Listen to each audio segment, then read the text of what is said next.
Assalamualaikum bosku, welcome to my channel. Sebelum menonton jangan lupa subscribe, nyalakan dulu loncengnya, dan jangan lupa like dan komen. Dan jangan lupa ambil posisi rebahan kalian. Untuk kalian selamat menyaksikan. Di loteng, Ye Chen terbangun setelah pingsan, duduk dengan tajam dari tanah dan menggelengkan kepalanya dengan keras, dan saat ini masih sedikit pusing.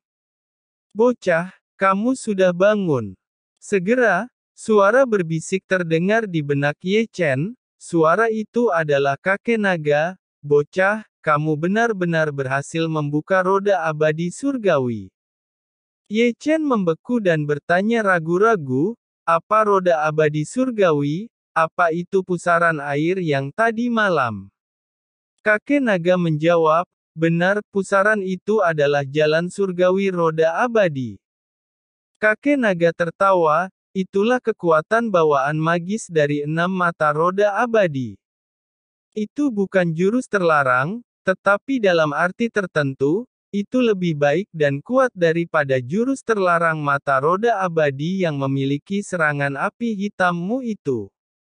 Mendengar kakek naga berkata, Ye Chen mulai mengingat apa yang terjadi tadi malam, pusaran aneh, dan lubang hitam besar di tengah pusaran.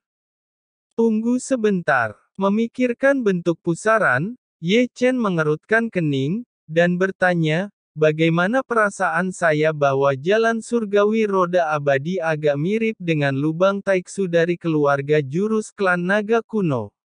Ada lubang hitam di tengah, jika tidak buruk, lubang hitam terhubung ke lubang hitam di ruang angkasa." Kakek naga berkata, "Yah, dalam arti tertentu, kamu bisa mengatakan itu sama." Kakek naga berkata perlahan, "Lubang taiksu sama seperti jalan surgawi roda abadimu.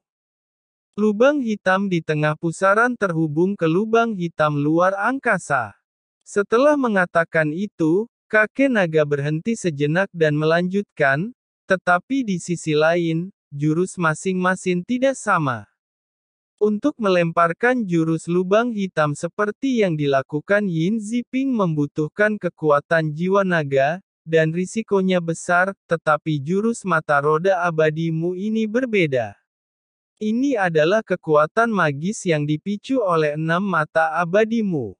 Itu hanya mengkonsumsi kekuatan pupil mata abadi dan energimu sendiri, jadi risikonya sangat kecil, tetapi premisnya adalah kamu tidak menggunakan mata abadi untuk diri sendiri." "Apa artinya menunjukkan roda abadi pada diriku sendiri?" Ye Chen bertanya dengan bingung. Kakek naga berkata, "Mudah dimengerti, kau melihatnya tadi malam bukan? Pusaran jalan surgawi roda abadi menghisap cangkir teh ke dalamnya. Cangkir teh sekarang berada di lubang hitam ruang angkasa. Pusaran jalan surgawi roda abadi ditelan. Segala sesuatu yang ditelan olehnya akan muncul di lubang hitam ruang." Ye Chen berkata, "Oh begitu." Ye Chen menyentuh dagunya. "Ini berarti bahwa jika aku melakukan jurus jalan abadi untuk diriku sendiri, aku akan ditelan ke dalam lubang hitam di ruang angkasa. Bisakah saya memahami ini? Apa benar begitu kakek naga?" "Tepat sekali." Kakek naga tersenyum. "Lalu jika aku masuk ke lubang hitam di luar angkasa dengan jurus jalan surgawi roda abadiku, apakah aku masih bisa menggunakan jurus ini untuk keluar dari lubang hitam di luar angkasa?" Ye Chen bertanya dengan rasa ingin tahu. "Tentu saja bisa." Kakek naga berkata dengan pasti, "Kamu memiliki risiko besar. Bagaimanapun, penggunaan jurus ini membutuhkan banyak kekuatan, dan kau bukan garis keturunan klan abadi. Aku takut bahwa setelah menggunakan jurus jalan surgawi roda abadi untuk memasukkan dirimu ke dalam lubang hitam di luar angkasa, kau tidak memiliki kekuatan yang cukup untuk keluar dari lubang hitam luar angkasa." Ye Chen bertanya lagi, "Lalu ketika kekuatan sudah pulih, apa bisa keluar dari lubang hitam luar angkasa?" "Jangan bercanda kau bocah," kakek naga memarahi, di mana lubang hitam di ruang angkasa? Apakah itu tempat yang mudah kau masuk dan keluar semudah itu? Aku dapat memberitahumu bahwa, jika kau kurang beruntung, memasukkan dirimu ke dalam lubang hitam di luar angkasa, tapi itu kebetulan tempat lubang hitam berada di tempat yang kacau di luar angkasa, dan kau akan dihancurkan menjadi ampas di tempat itu juga. Mendesis. Ye Chen tiba-tiba menghela nafas udara dingin, merasa dingin di sekujur tubuh merinding ketakutan. Jadi, jurus ini, aku tidak perlu mencoba dan mencari tahu, jangan terlalu senang setiap saat. Kakek naga mengutuk, kamu bukan garis keturunan darah klan abadi, jurus rahasia ini mungkin hebat tapi memungkinkan bisa menghabisimu, hanya ini apapun bisa terjadi, jadi tidak ada tempat untuk menangis. Mengerti. Ye Chen tersenyum ragu-ragu dan bertanya dengan bingung. Kakek naga, jadi bagaimana aku bisa membangkitkan jalan surgawi roda abadi ini, kan aku bukan dari klan abadi. Kakek naga menyentuh dagunya. Aku juga memikirkannya sepanjang malam kemarin. Alasan yang paling dapat diandalkan adalah bahwa aku meneruskan kekuatan jiwa naga padamu. Selain itu, kau mencoba untuk menggunakan jurus lubang taiksu milik klan naga, dan banyak alasan lain yang tidak jelas. Hanya keberuntungan membangunkan jalan surgawi roda abadi. Dikatakan oleh kakek naga bahwa Ye Chen memikirkan sesuatu. Tidak heran aku merasa bahwa kekuatan jiwa nagamu diambil oleh kekuatan misterius kemarin. Sekarang tampaknya itu kekuatan jiwa naga ditarik oleh mata roda abadi. Berpikir tentang itu, mata Ye Chen bersinar, dan dia memandang kakek naga sambil tersenyum. Kakek naga, jika kakek memberiku kekuatan jiwa naga lagi, mungkin aku bisa membangkitkan beberapa bakat lain.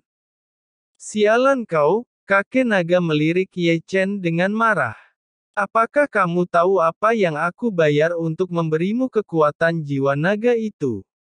Apa kamu tahu betapa sulitnya untuk memadatkan kekuatan jiwa naga? Selain itu aku dalam keadaan tersegel. Selain itu kebetulan. Bagaimana kau bisa mendapatkan keberuntungan itu setiap saat? Jika kau menginginkan kekuatan jiwa naga, kau dapat menyelamatkanku membuka segel ini. Mengerti. Ye Chen tidak bisa menahan tawa. Mengakhiri percakapan dengan kakek naga, Ye Chen duduk berlutut di tanah dengan kaki bersilang, merenungkan misteri jalan surgawi. 9 jam kemudian, Ye Chen menarik napas panjang. Tiba-tiba, Ye Chen menutup mata kirinya sedikit dan mulai mengumpulkan pupilnya. Jalan surgawi roda abadi, bukalah. Dengan jentikannya, mata kirinya tiba-tiba terbuka dan tertutup, dan jejak roda peri di pupilnya berputar sedikit, dan seberkas darah mengalir keluar dari sudut matanya. Tiba-tiba, riak tak terlihat menyebar dengan mata kirinya ke arah depan, dan tempat di mana mata kirinya melihat terkoyak oleh kilat, dan ruang mulai berputar, dan kemudian perlahan membentuk pusaran. Pusat pusaran itu seukuran kepalan tangan. Lubang hitam, dan melahap mengerikan. Segera, teko di atas meja ditarik menjadi pusaran. Kenapa mejanya tidak bisa dihisap? Ye Chen menerima kekuatan magis, dan dia tidak bisa menahan diri untuk tidak menyentuh dagunya. Kakek naga tiba-tiba berkata, itu karena kultivasimu terlalu lemah, dan pusaran surgawi yang dapat didukungnya terlalu kecil. Jika kultivasimu berada di tahap tinggi, itu mungkin dapat mendukung lubang hitam luar angkasa di tengah pusaran hingga ukuran 3 atau 5 kaki. Jika pintar, ia mungkin menelan meja dan menelan orang hebat ke dalam lubang hitam luar angkasa di tempat. Mendengar penjelasan kakek naga, Ye Chen berseru, sangat menakjubkan, Ye Chen berseru. Bagaimana menurutmu? Kakek naga menghela nafas, aku masih ingat Raja Abadi dan Tao Abadi dari klan Abadi di masa lalu, menelan jutaan pasukan klan dewa, dan hampir menakuti klan dewa sampai menangis. Hanya dengan ribuan pasukan melawan klan dewa yang jumlahnya jutaan. Ye Chen menelan ludah dengan getir, betapa hebatnya klan Abadi. Namun, klan dewa juga memiliki kekuatan magis yang hebat, dan jutaan pasukan yang telah ditelan ke dalam lubang hitam di ruang angkasa semuanya bisa keluar lagi. Kakek naga berkata, tetapi Raja Klan Abadi tidak akan berhenti pada akhirnya, dia adalah monster telah membuat lubang besar, yang secara serius melebihi jangkauan pupil mata roda abadi, sehingga satu mata roda dihancurkan di tempat. Aku merasa sangat gila di dunia ini. Ye Chen mulai merinding, kakek naga mencemooh. Bekerja keraslah bocah kecil, jalanmu masih panjang di dunia ini. Mengerti? Ye Chen menyeringai, lalu berlari ke jendela dan membuka jendela. Ya, begitu dia membuka jendela, dia melihat Xiao Xiang dan Ling Xiao berdiskusi di halaman berikutnya. Meskipun penampilan Xiao Xiang acuh tak acuh seperti biasanya, setidaknya ada sentuhan kelembutan di mata yang indah. Anak ini baik-baik saja. Ye Chen menyentuh dagunya. Sepertinya kamu tidak menganggur akhir-akhir ini. Saat dia berkata, dia memalingkan muka dari sana, dan kemudian menatap pohon buah-buahan spiritual di kebun kecilnya.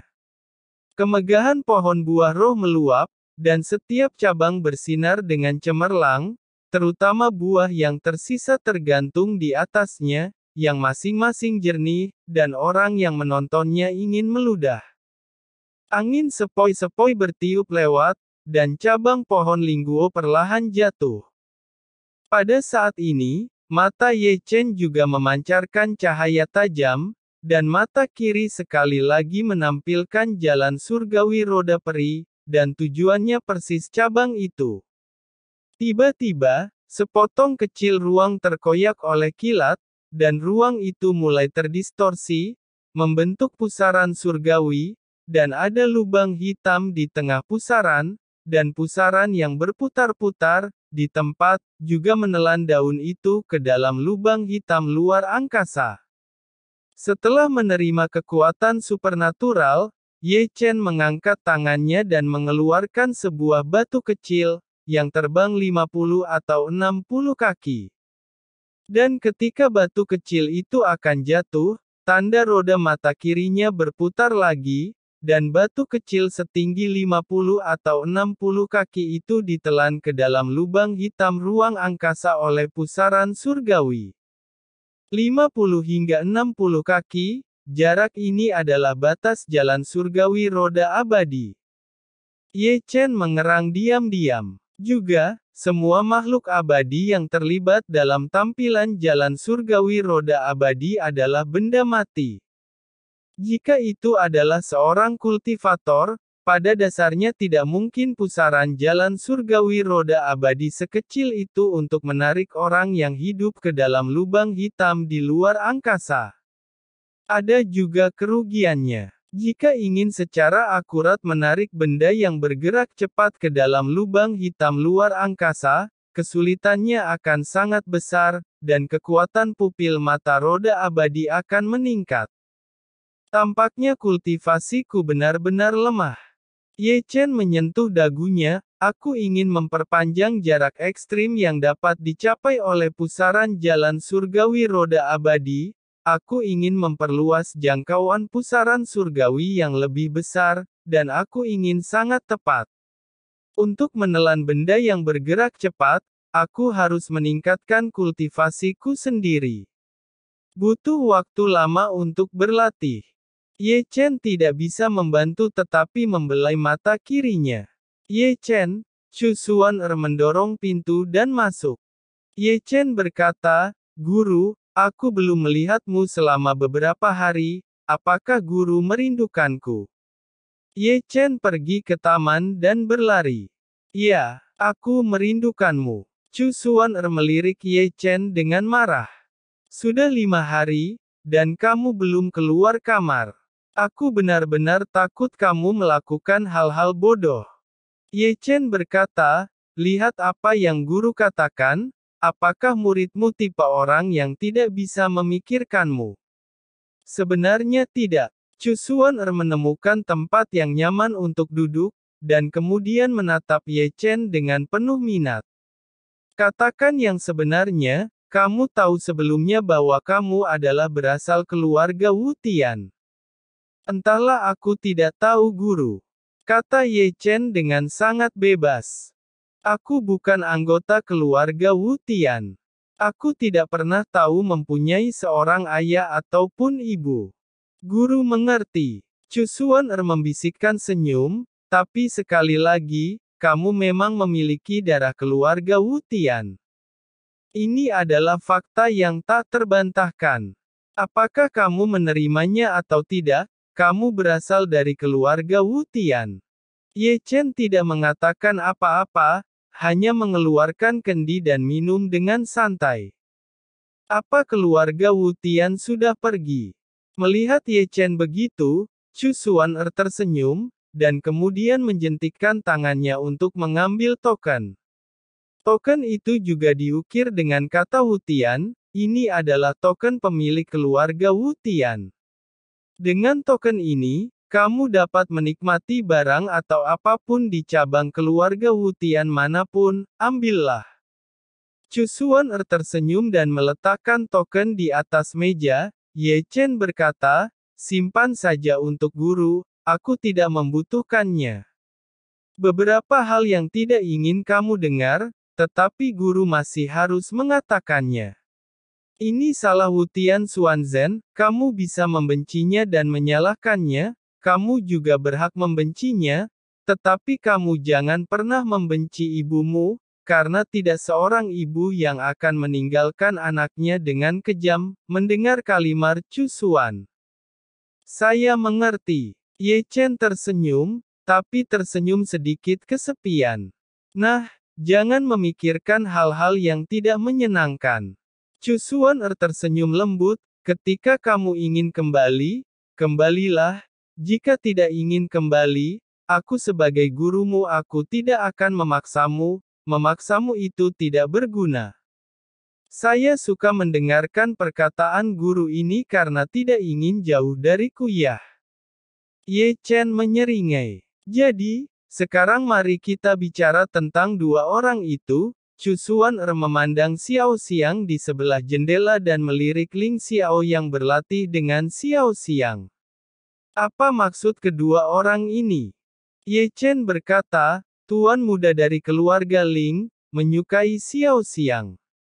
Setelah mendengar ini, Chu Xuan'er sedikit terkejut, dan menatap Ye Chen, apakah dia tahu apa yang pernah dilakukan Xiao Xiang di Heng Yue pernah dilecehkan Yin Ziping dan tidak lagi suci.